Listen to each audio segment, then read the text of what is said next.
in this lecture in Department of Microbiology, and we will discuss today about the amoeba staining. Okay, so in this lecture we will see the video after the completion of this lecture, that how you can stain the amoeba and what is the importance of the amoeba. Okay, staining. And before going to start about the amoebal staining, you must know what is the amoeba. Okay, so I think you all have studied the amoeba in your 12th class. Can any students tell me about the what is the amoeba? Any students?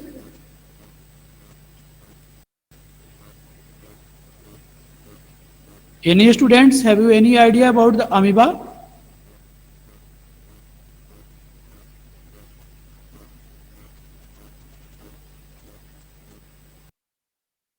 Okay,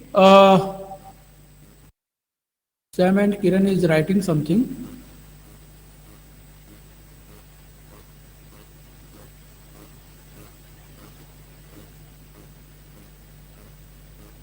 Okay, good. Sam इस एक दिन कुटापाट food लेता है amoeba से.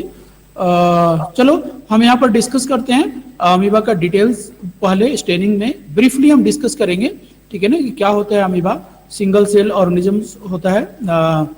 तो सबसे पहले you can see here the image of the amoeba. Okay, amoeba is an unicellular fresh water protozoa. तो that it means this amoeba is the protozoa. That means this organism is eukaryote, not the prokaryote. We have already discussed the several type of the staining, special staining of the prokaryotes, that is the bacteria. But here we are discussing about the eukaryotic organism and their stainings. Okay, because we will discuss two eukaryotic organism today. One is the amoeba and second one is the fungi also. But first of all we will discuss about the amoebal staining. So you can see here the image of the amoeba. Amoeba is actually the unicellular fresh water protozoa. Okay, ये fresh water में present रहता है और ये unicellular होता है. ठीक है, इसमें जो स्ट्रक्चर होते हैं इसका आप देख सकते हो. इसका जो शेप होता है, शेप इज वेरिएबल. इसका शेप वेरिएबल होता है and due to the presence of pseudopodia. जो इसमें स्यूडोपोडिया होता है, आपको इसका और इन लार्ज इमेज में यहां पर दिखा रहा हूं. You can see here. यहां पर देखोगे कि स्ट्रक्चर है अमीबा का. अमीबा में ये this one is the endoplasm and ectoplasm. Food vacuoles, this one is the food vacuoles. Also this one is the pseudopodia. This is the very important parts of the amoeba, and due to this pseudopodia, amoeba take foods from the outside, and also they can change their shape very frequently. Okay, because of the pseudopodia. ये इसका structure तो देख रहे हो change होते रहता है because of the pseudopodia. This one is the nucleus contractile vacuoles. ये वैक्यूल्स होता है जो कि इसको फ्लूइड करने में हेल्प करता है. ठीक है, and this organism has complete nucleus. Okay, इसमें कंप्लीट न्यूक्लियस होता है, बिल्कुल यूकैरियोटिक ऑर्गेनिज्म के तरह. यह प्रोकैरियोट नहीं है. ठीक है, some student is saying that the nucleus नहीं होता है, इसमें न्यूक्लियस होता है. ओके, तो ये क्या है एक्चुअली. आपने एक टर्म सुना होगा Protista. Protista, this one is the Protista also. तो Protista is the unicellular eukaryotic organism को प्रोटिस्टा बोलते हैं. ठीक है, इसमें आपको अमीबा आता है. तो amoeba proteus is the relatively very simple organism, single cell organism, and due to presence of the pseudopodia this can change their shape very frequently, and it has organelles like food vacuoles, contractile vacuoles, Golgi apparatus, mitochondria, nucleus. Okay, and this organism has complete nucleus. Okay, so how these organisms take food? You can see here in the image. This one is the amoeba, and this is the foods. So, with the help of the pseudopodia, this amoeba surrounds the foods and engulfs the food inside. वो अपने अंदर ले लेता है. फिर उसके बाद इसके अंदर जो एंजाइम्स प्रेजेंट हैं, जो कार्बोहाइड्रेट, प्रोटीन और फैट और अदर फूड पार्टिकल्स को डाइजेस्ट करने वाला जो एंजाइम्स इसके अंदर प्रेजेंट है, वो सभी एंजाइम्स इसको क्या कर देता है, डाइजेस्ट कर देता है अंदर. और ये स्यूडोपोडिया फिर से यहाँ पर ज्वाइंट हो जाता है इसको अंदर लेने के बाद. तो इसीलिए इस अमीबा में हम इसको बोलते हैं कि इसमें क्या होता है, इंट्रासेलुलर डाइजेशन होता है. मतलब कि डाइजेशन कहाँ हुआ, सेल के अंदर हो जाए. फूड बाहर से लिया और सेल के अंदर जो एंजाइम्स प्रेजेंट है, they help in the digestion of the food. Okay, तो इस तरह क्या करता है, वो डाइजेस्ट करता है. अब रिस्पायरेशन की बात करें तो this organism has no any special organelles for the respiration. Okay, यहाँ पर मेम्ब्रेन जो होता है इसका, वही रिस्पायरेशन में हेल्प करता है. वो बिल्कुल यूकैरियोटिक ऑर्गेनिज्म की तरह ऑक्सीजन ये इंटेक करेगा, ठीक है, और कार्बन डाइऑक्साइड रिलीज करेगा. ठीक है,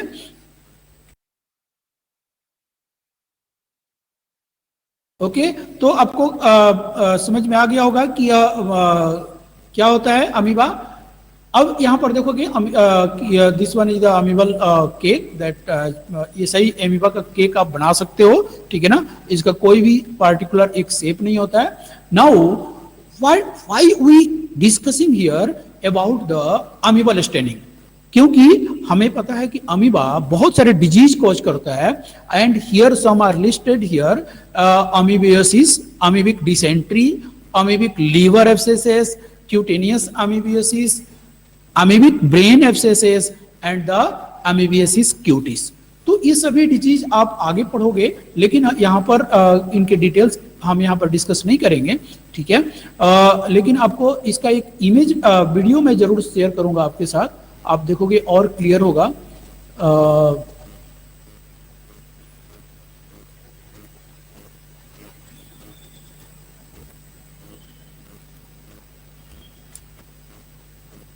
तो ये इस तरह के डिजीज कॉज करते हैं. तो ये डिजीज जो कॉज करते हैं, तो सैंपल में कौन सा अमीबा है, कैसे हम उसको डिटेक्ट करेंगे, तो बहुत ही इजी मेथड होता है इसका स्टेनिंग करना. इसका स्टेनिंग बहुत ही इजी है, हम आगे डिस्कस करेंगे. लेकिन पहले हम यहां पर इसका एक आप वीडियो मैं आपको शेयर कर रहा हूं, just watch this video.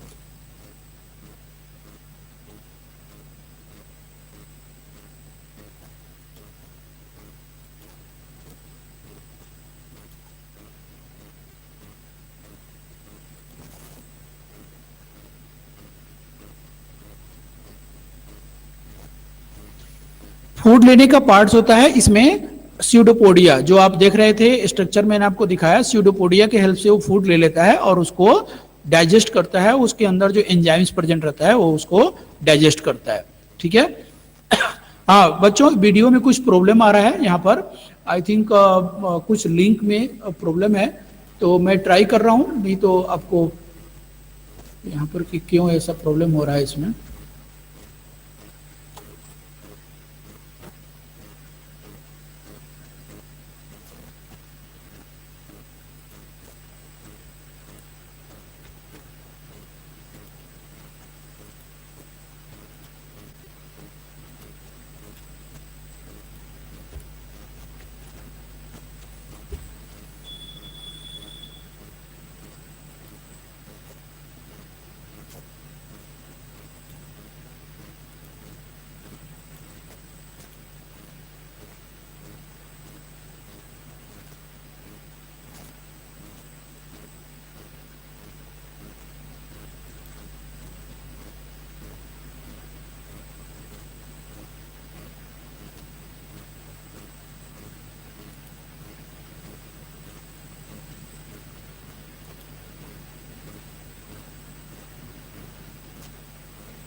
Okay students, कुछ वीडियो में प्रॉब्लम आ रहा है, ठीक है ना, हम इसको हमको बाद में ट्राई करेंगे, ठीक है। अभी हम स्टेनिंग पोर्शन डिस्कस करते हैं, ठीक है।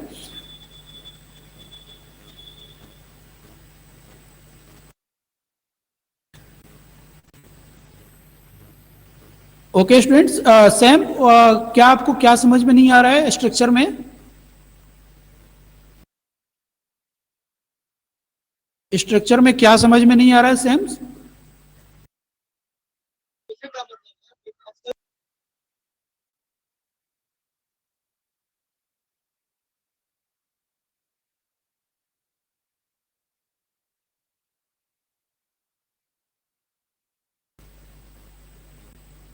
ओके गुड, तो हम अब स्टेनिंग डिस्कस करेंगे, ठीक है, कि स्टेनिंग क्या होता है। मैंने आपको बताया कि स्टेनिंग क्यों इंपॉर्टेंट है, क्योंकि बहुत ये अमीबा जो होता है, बहुत सारे अमीबा अलग अलग तरह के डिजीज कॉज करते हैं।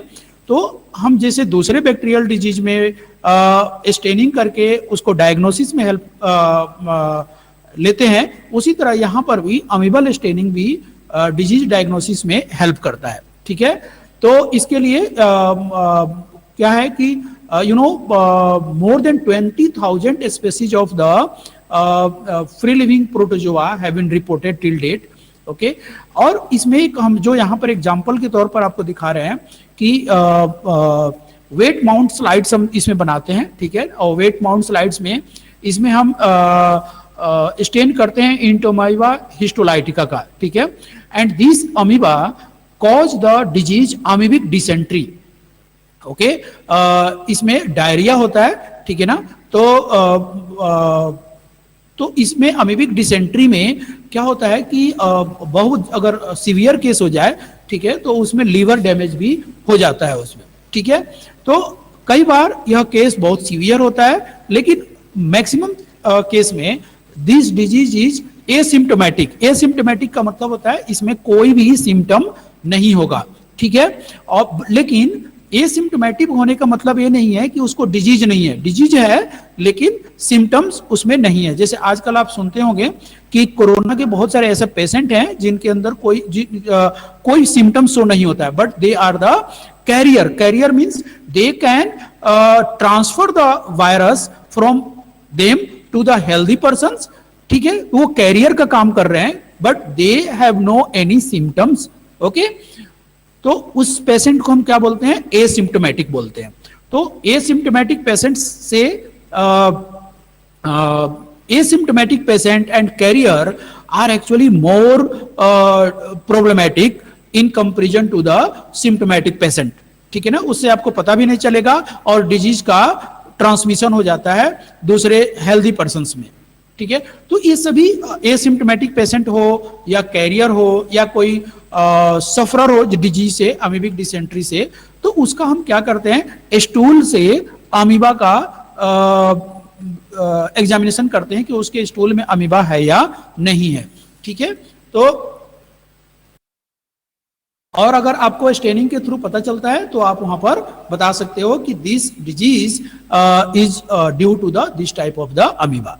तो अब हम आपको लैब में स्टेनिंग करना है, तो आप कैसे करोगे? आपको बताया कि यह कहाँ प्रेजेंट रहता है, फ्रेश वाटर में भी प्रेजेंट रहता है। तो आप वाटर सैंपल ले लो, ठीक है। कल्चर के लिए स्टेगनेंट पॉन्ड वाटर, ठीक है। Prepare slides for the amoeba, paramecium, euglena and the stentors, these are the protozoa. इसमें एक रिएजेंट यूज करते हैं that is called methyl cellulose. यह कोई कलरिंग एजेंट नहीं है, ठीक है, जिसे अभी तक हम इससे पहले पढ़ते थे। तो डाई नहीं है, this is not the dye, but इसका एक्शन क्या है? It slow the movements of the protozoa. क्योंकि हम प्रोटोजोआ को यहां पर हम हीट फिक्स भी नहीं करते हैं, किल्ड भी नहीं करते हैं, केमिकल प्रिजर्वेटिव से भी प्रिजर्व नहीं करते हैं।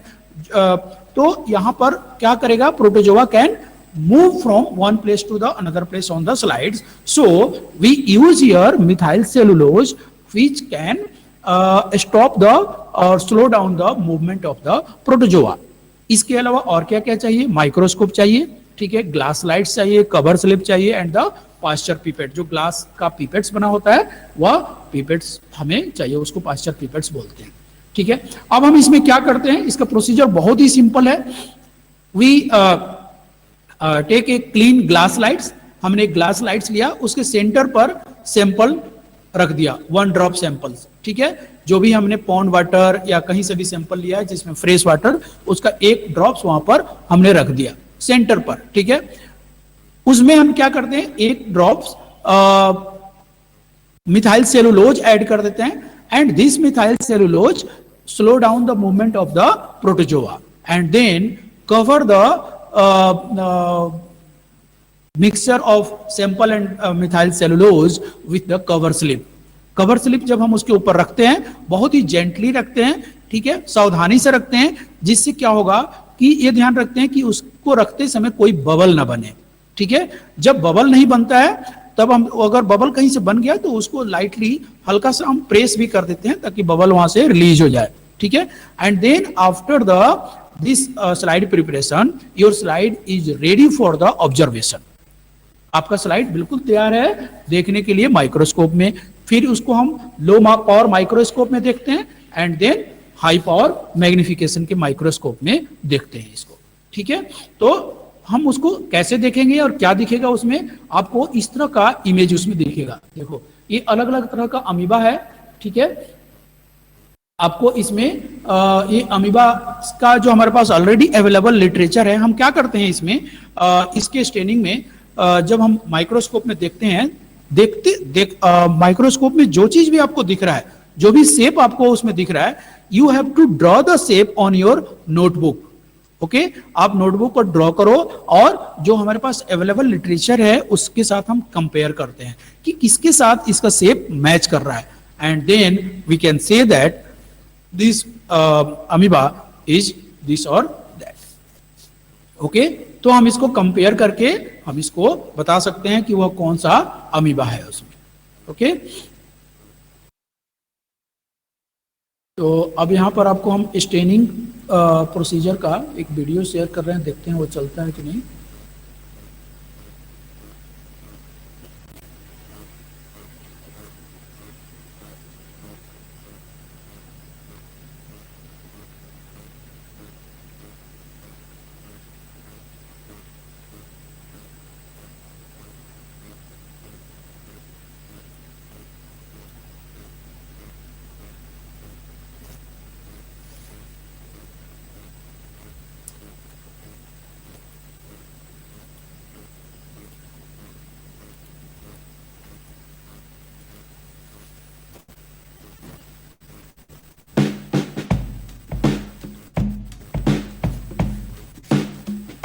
इस वीडियो में आपको अमीबा के बारे में बताया जा रहा है।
Observing amoeba.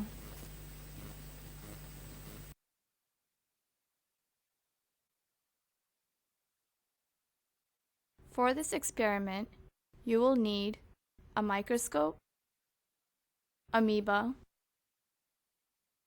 a pipette, a cover slip, a slide, safety goggles, and gloves.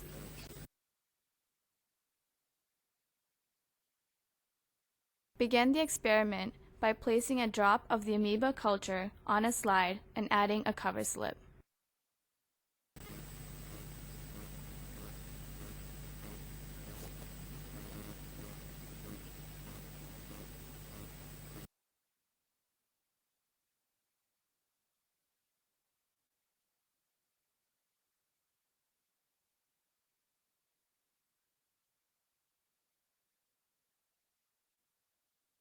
Hold a slide over a black background and try to see the specimen.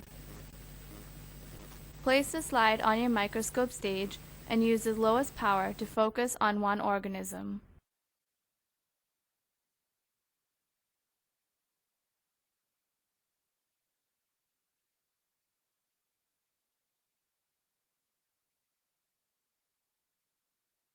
Increase the magnification progressively up to the highest dry objective.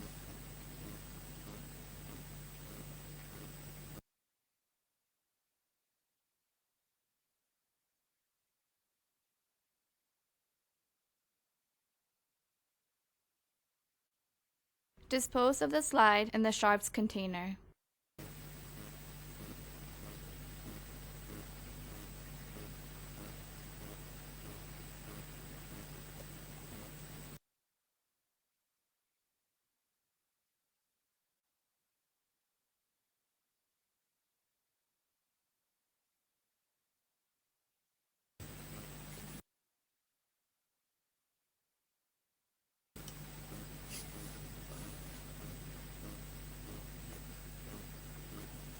Okay, students, hope you got.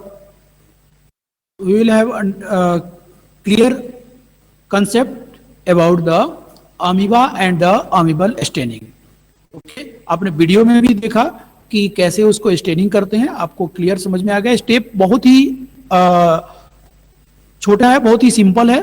ठीक है, उसका observation आपको practice करना पड़ता है कि कैसे हम इसको ऑब्जर्व करें कि उसमें अमीबा दिखे. ठीक है, तो इस स्टेनिंग में आपने माइक्रोस्कोप में देखा कि एक माइक्रोस्कोप में एक स्केल जैसा दिख रहा था. ठीक है ना, एक्चुअली उसमें क्या यूज हो रहा था, माइक्रोमीटर यूज हो रहा था. ठीक है ना, माइक्रोमेट्री एक टेक्निक है, उसके हेल्प से हम माइक्रो ऑर्गेनिज्म का साइज मेजर करते हैं. ठीक है, जब आप लैब में आओगे तो आप माइक्रोमेट्री का एक्सपेरिमेंट खुद करोगे, बैक्टीरिया का साइज मेजर करोगे. ठीक है, अपने पास वो माइक्रोमीटर स्केल है. ठीक है, जिसको हम स्टेज माइक्रोमीटर और ऑकुलर माइक्रोमीटर बोलते हैं.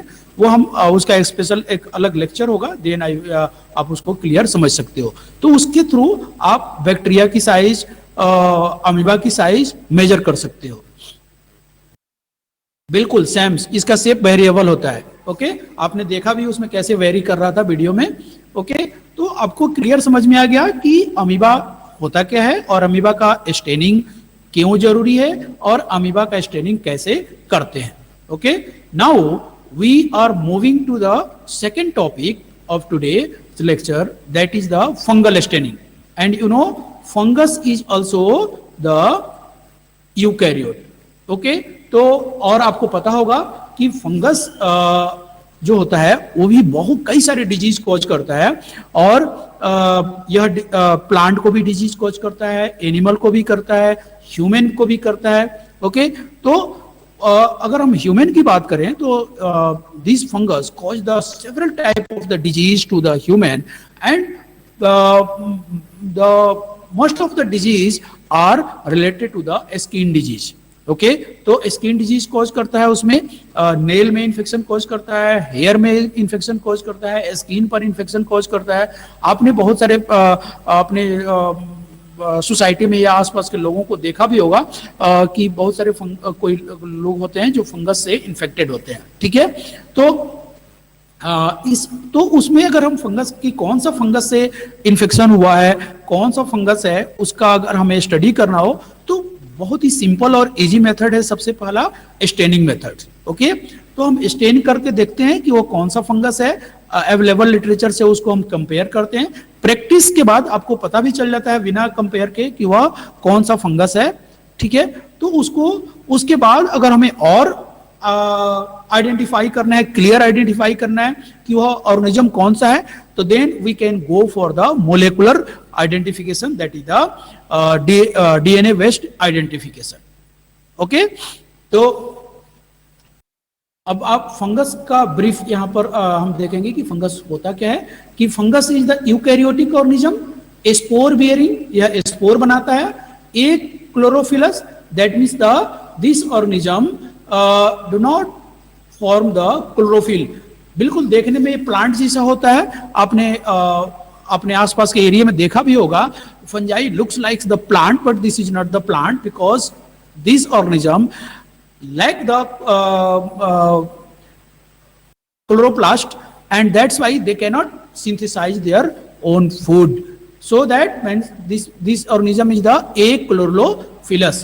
Heterotrophic, that means that this depends on the other organism or other food materials. environment में जो फूड मटेरियल अवेलेबल है उसी के ऊपर ये डिपेंड करता है, उसको उस डाइजेस्टिव मैकेनिज्म के थ्रू उसको फूड को लेता है उसमें। बिल्कुल सैम्स अम्ब्रेला जैसा देखा होगा आपने, वही होता है, फंगस होता है, ठीक है। सैम ने क्या लिखा, सर कभी कभी ह्यूमन के बॉडी का नो नो नो नो, ये सेम जो आप क्वेश्चन कर रहे हो, this one is not the related to the fungal disease, ये दूसरा डिजीज है, ठीक है।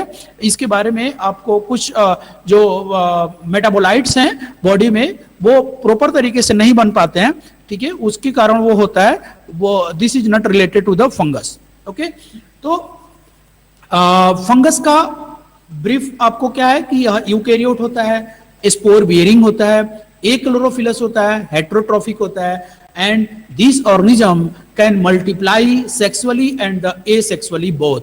ओके, और इसमें आपने देखा होगा कि यह जो इसके नेक्स्ट स्लाइड्स में आप देखोगे यहां पर कि हाँ, यहां पर देखोगे कि यह क्या है, जो फंगस का यह आप देख रहे हो कि जो सिंगल थ्रेड लाइक स्ट्रक्चर है, this one is the hyphae. Okay, हम इसको क्या बोलते हैं, हाइफा बोलते हैं। बहुत सारे हाइफा जब एक साथ कंपैक्ट फॉर्मेशन कर लेता है तो उसको हम ग्रुप ऑफ हाइफा को माइसिलियम बोलते हैं। ये क्या है, यह माइसिलियम है, ठीक है। तो यह हाइफा है और यह माइसिलियम है। यहां पर देख रहे हो ऐसे ही दिखता है आपको अम्ब्रेला लाइक स्ट्रक्चर, जिसको हम मशरूम भी बोलते हैं, एगेरिकस इसका जो कॉमन नेम होता है, ठीक है, जो साइंटिफिक नेम होता है। और भी दूसरे फंगस होते हैं। तो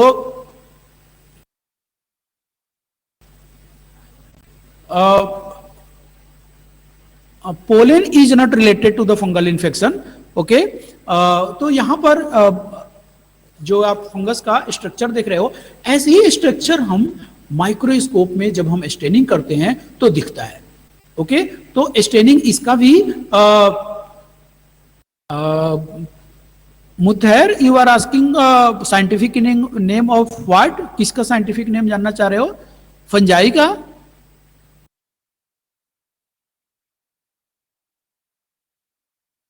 हाँ, fungi is a group.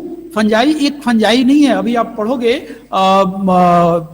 Second year में तो वहां पर आपको मिलेगा कि फंजाई में बहुत सारे फंजाई होते हैं, ठीक है ना। अभी मैं आपको इसका कुछ जैसे बैक्टीरिया है तो बैक्टीरिया एक ग्रुप नेम है, ठीक है ना। इसमें बहुत सारे बैक्टीरिया होते हैं, स्यूडोमोनास होता है, बैसिलस होता है, एजोटोबैक्टर होता है, राइजोबियम होता है, स्ट्रेप्टोकोकस होता है, माइकोबैक्टीरियम ट्यूबरकुलोसिस होता है। तो उसी तरह यहाँ पर भी बहुत सारे अलग अलग फंगस होते हैं, जैसे एगेरिकस हो गया, फ्यूजेरियम हो गया, पेनिसिलियम हो गया, ठीक है, बहुत सारे फंगस होते हैं, ठीक है। तो वो उसका साइंटिफिक नाम हुआ, ठीक है। Fungi is the group name, जैसे ह्यूमन है, ठीक है ना। तो human is a group name जो, और इसमें बहुत सारे ऑर्गेनिज्म होते हैं, सबका अलग अलग नाम होता है, ठीक है। तो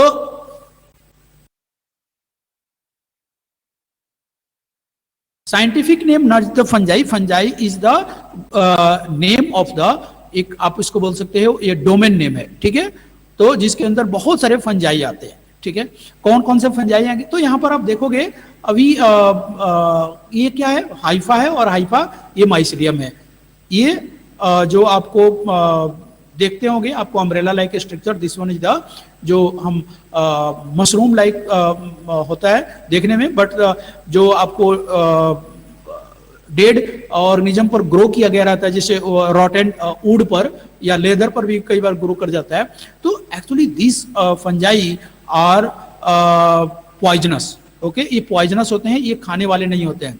you know mushroom are edibles, लेकिन जो कुछ ऐसे मशरूम्स होते हैं जो कि बहुत ही पॉइजनस होते हैं, ठीक है। तो इसीलिए आप जो रास्ते में अगर कहीं पर इस तरह का मशरूम कहीं दिख रहा हो, नेचुरली ग्रो किया हुआ हो आपके आसपास एरिया में, तो दे आर नॉट इडिबल, कभी उसको आप उठा करके वहां से खाने की कोशिश मत करना, they are highly poisonous, okay. हाँ किरण, यू आर राइट कि ब्रेड पर भी ग्रो करता है, बिल्कुल समर सीजन में और रेनी सीजन में, अभी वाले में नहीं तो, लेकिन उस समय कंडीशन मॉइस्चर अवेलेबल होता है। अगर आप ब्रेड को थोड़े देर के लिए लेफ्ट छोड़ दो बाहर आउटसाइड, तो उस पर ग्रो कर जाएगा। कई तरह के फंगस उस पर ग्रो करते हैं and they are the moulds, okay. तो यहां पर देखोगे यह क्या है, हाइफा है, और हाइफा के अंदर इसमें सभी ऑर्गेनेल्स होते हैं, सेप्टा होता है जो कि डिवीजन होता है। इसमें हम इसके पहले वाले स्लाइड्स में देखोगे कि यहाँ पर सेप्टा दिख रहा है आपको, इस ऑर्गेनिज्म में सेप्टा नहीं है। सेप्टा मींस द वाल जो उसको डिवाइड कर दे, ठीक है। तो इसमें माइटोकॉन्ड्रिया प्रेजेंट होगा, वैक्यूल्स होगा, ठीक है। उसके अलावा ribosomes, nucleus, endoplasmic reticulum, lipids body, plasma membrane, that means this is the complete eukaryotic organism. तो यूकैरियोटिक ऑर्गेनिज्म के जितने भी प्रॉपर्टीज हैं वो सभी इसमें प्रेजेंट होते हैं, ठीक है। और यह क्लोरोफिल नहीं है, प्लांट से अलग होता है। This one is the difference between hypha and the mycelium. तो आप देखोगे hypha are the fine white branching filaments which make up the mycelium, जो कि थ्रेड लाइक स्ट्रक्चर दिखता है। This is the hypha and mycelium is the vegetative part of the fungus consisting of the hypha. बहुत सारे hypha मिलकर बनाते हैं, building blocks of the fungus, ठीक है, एक collection of the Haifa. Mycelium में क्या होता है, हाइफा का कलेक्शन होता है। लुक लाइक फिलामेंट्स, थ्रेड और द स्ट्रैंड, बिल्कुल थ्रेड लाइक स्ट्रक्चर दिखता है, फिलामेंटस स्ट्रक्चर दिखता है। Look like a patch of threads और द स्ट्रैंड। जब आप इसको स्टेनिंग करोगे तो आपका माइसिलियम और हाइफा बिल्कुल अलग अलग क्लियर दिखेगा, उसमें बंच दिखता है। फंक्शन क्या है, function in the micro level, function in the macro level, okay. तो this is difference between the अब यहां पर देखोगे, अभी आपको कुछ स्टूडेंट्स बोल रहे थे कि फंगस, तो यहां पर देखोगे कि ये फंगस अलग अलग हैं। कुछ आपको स्लाइड्स पर इनका स्टेनिंग किया गया है एंड सम फंगस यहां पर जो इमेज देख रहे हो कि they are growing on the nutrients media, ठीक है ना। यहां पर जो उसके लिए स्पेशल मीडिया होता है, जो फंगस के लिए जनरल जो मीडिया होता है, पोटैटो डेक्स्ट्रोज अगार, सेबॉर डेक्स्ट्रोज अगार, तो उस तरह के मीडिया पर हम इसको ग्रो कराते हैं, ठीक है। आप यहाँ पर देखोगे दिस फंगस जो ग्रीन लाइट दिख रहा है, this is the Penicillium chrysogenum. यहाँ पर देख रहे हो कोनिडियोफोर्स ऑफ द एस्परजिलस नाइजर्स, ये स्टेनिंग करके दिखता है ऐसा। यहाँ पर प्लेट पर ग्रो कर रहा है एस्परजिलस नाइजर, ओके।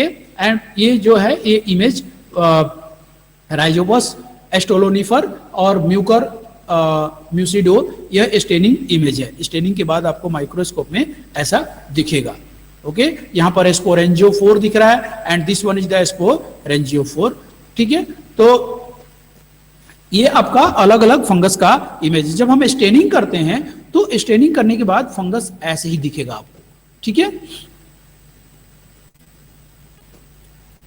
इसमें भी हम क्या करते हैं कि जो हमारे पास अवेलेबल लिटरेचर है उसके साथ उसको हम कंपेयर करते हैं। कंपेयर करने के बाद हम उसको बताते हैं कि वो कौन सा फंगस है, ओके। तो योगिता, बिल्कुल फंगस ग्रो करा सकते हैं लैब में आप इसको फंगस को इजीली लैबोरेटरी में आप अपने यहाँ जो डिपार्टमेंट है जब आप आओगे तो आप इसको बहुत इजी तरीके से फंगस को ग्रो करा सकते हो, ओके। बिल्कुल फूड में भी ग्रो कर सकते हैं, ठीक है। वहां पर कंडीशंस अवेलेबल होना चाहिए, तो फूड पर भी ग्रो कर जाते हैं, ओके। आपको फूड पर अगर कोई कॉटनी ग्रोथ दिख रहा है, कोई वेजिटेबल्स पर, फूड पर, प्रिपेयर्ड फूड पर या किसी भी फूड मटेरियल्स पर कॉटनी अपीयरेंस दिख रहा है जो कि आपके फूड से रिलेटेड नहीं है, वो सभी फंगस होते हैं उस पर, ओके। बिल्कुल, फ्रूट पर भी ग्रो कर जाता है, वेजिटेबल्स पर भी ग्रो कर जाता है। ठीक है, अब इसको हम कैसे स्टेनिंग करते हैं? स्टेनिंग करने के लिए इसमें हमें रिएजेंट्स चाहिए। वो कौन कौन सा रिएजेंट्स चाहिए? हमें फिनॉल चाहिए, ठीक है ना, और ये सभी एक हम प्रिपेयर कर लेते हैं, फिनॉल, लैक्टिक एसिड और कॉटन ब्लू को एक साथ, and the single reagents is known as lactophenol cotton blue. ठीक है, एक ही रिएजेंट्स है, इसमें सभी प्रेजेंट होता है, फिनॉल भी होता है उसमें, लैक्टिक एसिड भी होता है और कॉटन ब्लू भी होता है। तो इसका नाम क्या है? लैक्टोफिनॉल कॉटन ब्लू।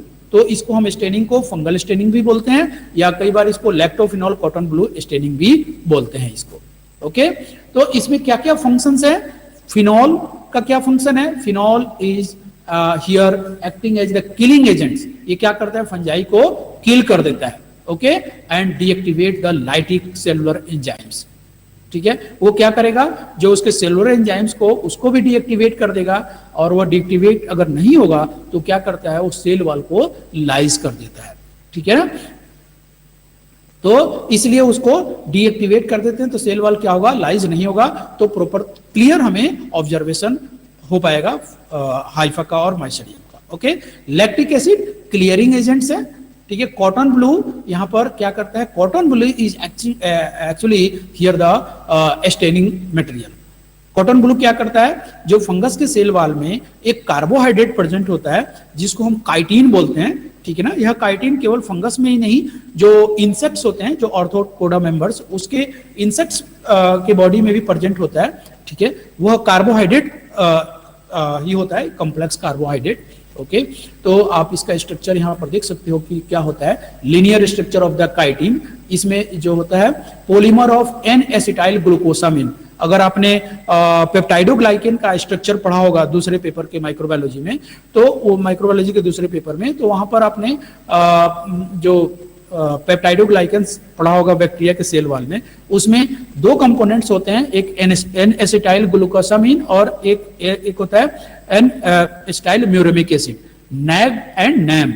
तो उसमें से एक कंपोनेंट्स का अगर पॉलीमर हो, ठीक है, उसका बहुत सारे पॉलीमर्स हो, तो उसको हम क्या बोलते हैं? काइटिन बोलते हैं। किसका? एन एसिटाइल ग्लूकोसामिन का। तो this one is the polymer of the N acetyl glucosamine and this is the chitin. ये कहां प्रेजेंट होता है? तो ऑर्थोपोडा मेंबर्स के बॉडी में और फंगस के सेल वॉल में प्रेजेंट होता है। ओके, ठीक है, तो उसी को कलर करता है कौन सा? Cotton blue.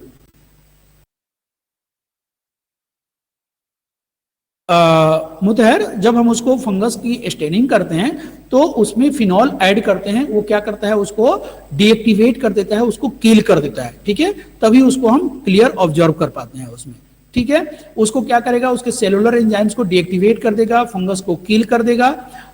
ठीक है, और उसमें जो कॉटन ब्लू प्रेजेंट है वो उसको कलर कर देगा। इसीलिए इसका जो स्टेनिंग मटेरियल है, इसको हम क्या बोलते हैं? लैक्टोफिनॉल कॉटन ब्लू।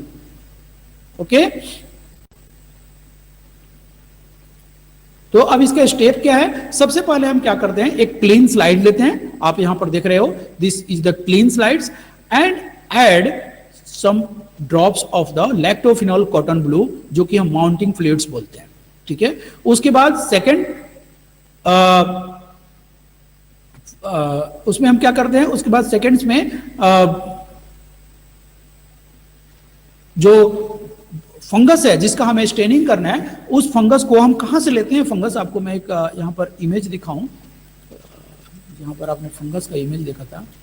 हाँ, ये जो फंगस देख रहे हो, तो फंगस जो ग्रो किया है, ये फंगस के हम जब भी स्टेनिंग करना होता है तो इस चीज को ध्यान रखना कि हम इसके पेरीफेरी से, बिल्कुल एज से हम फंगस लेते हैं स्टेनिंग करने के लिए। इसका रीजन ये है कि फंगस जो ग्रो करता है वो सेंट्री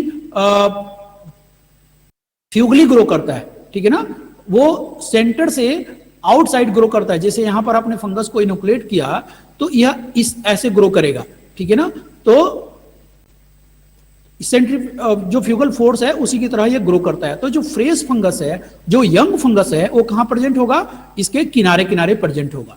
तो इसीलिए जब भी हमें स्टेनिंग करना होता है तो फंगस का हम सैंपल इसके एज से लेते हैं। ठीक है ना, क्योंकि सेंटर पर क्या है? ओल्ड फंगस है, तो यहां पर क्लियर ऑब्जर्वेशन होगा आपको, जो माइसिलियम और हाइफा दिखेगा वो बिल्कुल क्लियर दिखेगा, क्योंकि यह क्या कर रहा है, डिवाइडिंग स्टेज में है, यंग है यहां पर। ओके, तो उसके बाद हम क्या करते हैं, उसमें मिक्स कर देते हैं और नीडल से, इनोकुलेटिंग नीडल से, एक आपने देखा होगा, आप नीडल होता है एक तो इनोकुलेटिंग लूप होता है जो आप देखोगे अभी आओगे तो, और इनोकुलेटिंग नीडल भी होता है, और एक होता है सिंपल नीडल्स, ठीक है ना। तो उस नीडल से हम क्या करते हैं, उसके जो हमने सैंपल लिया उसको टीयर कर देते हैं, उसको स्प्रेड कर देते हैं, ताकि उसमें जो हाइफा हो वो हमें क्लियर दिखे, ठीक है। उसके बाद उसको हम कवर स्लिप से कवर कर देते हैं, और यहां पर भी ध्यान रखते हैं कि यहां पर एयर बबल नहीं बनना चाहिए, अगर बन गया तो उसको हम रिमूव कर लेते हैं प्रेस करके। Then your slide is ready for the observation. आप इसको ऑब्जर्व कर लो, और आपको जो माइक्रोस्कोप में फंगस दिखेगा वो आपको ऐसे दिखेगा, ठीक है ना, इस तरह का फंगस दिखेगा आपको माइक्रोस्कोप में।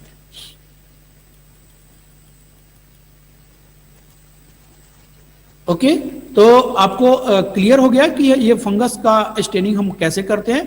फिर इसमें हम क्या क्या देखते हैं, इसको भी हम ड्रॉ करते हैं, और इसमें देख सकते हैं कि कलर पिगमेंटेशन, कौन सा कलर है वो भी पता चल जाता है, उसमें डायमीटर भी पता चल जाता है, टेक्सचर कॉटनी या स्मूथ, मार्जिन इंटायर अंडुलेटिंग लेवलर, एरियल हाइफा, सेप्टेट और द नॉन सेप्टेट। ओके, तो हम ये सारी चीजें प्लेट पर और स्लाइड्स पर देख करके हम बता सकते हैं। ओके, तो इसका एक और टेक्निक है, जैसे आपको याद होगा कि वी हैव ऑलरेडी डिस्कस्ड एक KOH staining of the bacteria. KOH staining, जो पोटेशियम हाइड्रोक्साइड का स्टेनिंग हमने बैक्टीरिया में भी देखा था, वही स्टेनिंग यहाँ पर फंगस में भी होता है, लेकिन यहाँ पर फंगस में जो KOH होता है उसका कंसंट्रेशन ज्यादा होता है। वहां पर हम 3% KOH यूज कर रहे थे, but in the case of the fungi we will use the 10% KOH। Okay, तो KOH स्टेनिंग शुरू करने से पहले आप उसका एक वीडियो देखो कि कैसे हम पहले फंगल स्टेनिंग करते हैं।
Okay students, hope it is clear for you. आपको समझ में आ गया होगा कि फंगस का स्टेनिंग हम कैसे करते हैं, आपने वीडियो में देखा क्लियर तरीके से। ठीक है ना, बहुत ही इजी स्टेप्स है, लेकिन इसको हमें प्रैक्टिस करना पड़ता है उसमें फंगस को आइडेंटिफाई करने के लिए। ओके, तो अब हम केओएच स्टेनिंग जो करते हैं,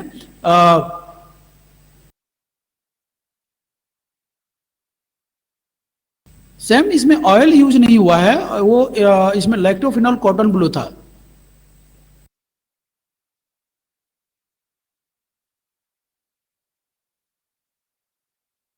तो केओएच स्टेनिंग के लिए, जैसे मान लो कि इसका ज्यादा यूज करते हैं हम, जहां पर अगर कोई फंगल इन्फेक्शन हुआ है ह्यूमन एनिमल को, तो वहां पर सैंपल हम स्कालपेल के थ्रू इरेज करके, दिस वन इज द स्कालपेल, जो नाइफ लाइक स्ट्रक्चर होता है, आपने देखा होगा डॉक्टर के पास, टेक्नीशियन के पास। तो इसको इसके थ्रू हम वहां से कहीं, जहां पर भी बॉडी में कहीं भी फंगल इन्फेक्शन हुआ है, तो वहां से उसको हम स्क्रैप करके ले लेते हैं। ठीक है, स्क्रैपिंग, और उसको स्क्रैप ले करके क्या करते हैं कि हम एक स्लाइड्स पर, क्लीन स्लाइड्स पर 10 to 20% केओएच रख देते हैं, उसका एक ड्रॉप्स, और उस स्क्रैपिंग्स को उसमें मिक्स कर देते हैं। ठीक है ना, मिक्स करने के बाद इसको हम, वो डिपेंड करता है, इसको कुछ देर के लिए छोड़ते हैं। ठीक है ना, आप उसको इंक्यूबेशन बोल सकते हो। और इसका रीजन क्या होता है, एक्चुअली जहां से भी हम सैंपल लेते हैं, हेयर से लिया, स्किन से लिया, नेल से लिया, तो हो सकता है कि नेल का पार्ट्स हो, हेयर का पार्ट्स हो, स्किन का भी कुछ टिश्यू उसमें प्रेजेंट हो। तो अगर आप उसको डायरेक्ट उसको ऑब्जर्व करोगे माइक्रोस्कोप में, तो they will interfere the observation of fungal structure. Okay, तो इसीलिए हम क्या करते हैं, एक कुछ पार्टिकुलर, सबके लिए अलग अलग टाइमिंग बनाया गया है, उसको अगर हम छोड़ देते हैं तो क्या करता है KOH, accept fungal cell wall, वो जितने भी टिश्यू हैं वो सबको क्या कर देता है, डाइजेस्ट कर देता है। ठीक है, तो केवल बच जाता है वहां पर फंगस। ओके,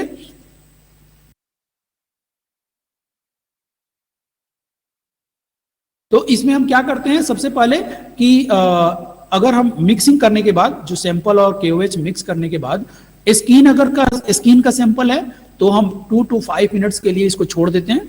ठीक है, हेयर सैंपल है तो 30 मिनट्स, और अगर नेल का सैंपल है तो 24 आवर। ठीक है, तो क्योंकि इसमें जो टिश्यू है उसको डाइजेस्ट, उसको डिस्ट्रॉय करने में इतना टाइम लग जाएगा। स्किन का टिश्यू बहुत कम टाइम में हो जाएगा डिस्ट्रॉय, हेयर का उससे ज्यादा 30 मिनट्स, और नेल में उससे ज्यादा। ओके, तो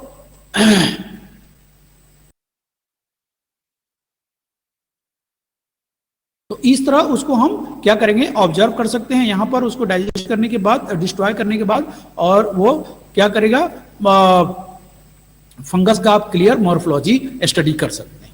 ओके, तो आपको क्लियर समझ में आ गया, केओएच स्टेनिंग बहुत ही इजी है। ठीक है, in comparison to the lactophenol cotton blue, वहां पर वो भी बहुत इजी है, एक ही स्टेप है, सिंपल स्टेप है, लेकिन आपको आइडेंटिफिकेशन जो है फंगस का, वो आपको प्रैक्टिस से समझ में आएगा, एक बार में नहीं आ जाएगा कि ये कौन सा फंगस है। ओके, तो किसी को कुछ डाउट हो, कोई क्वेश्चन पूछना हो तो आप पूछ सकते हो। Any students?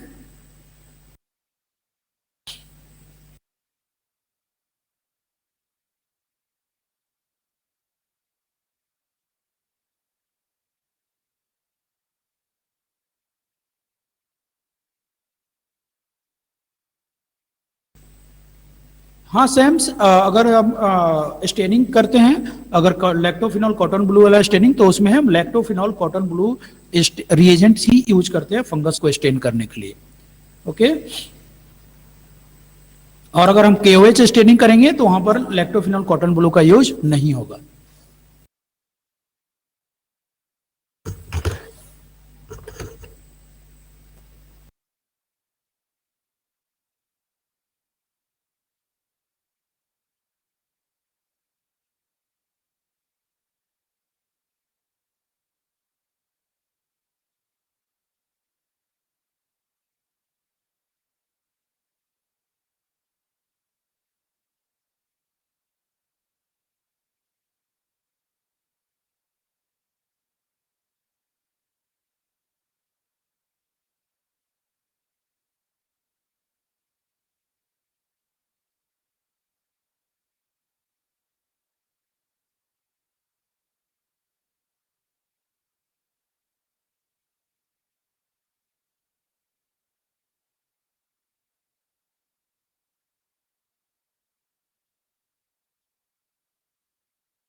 You are currently the only person in this conference.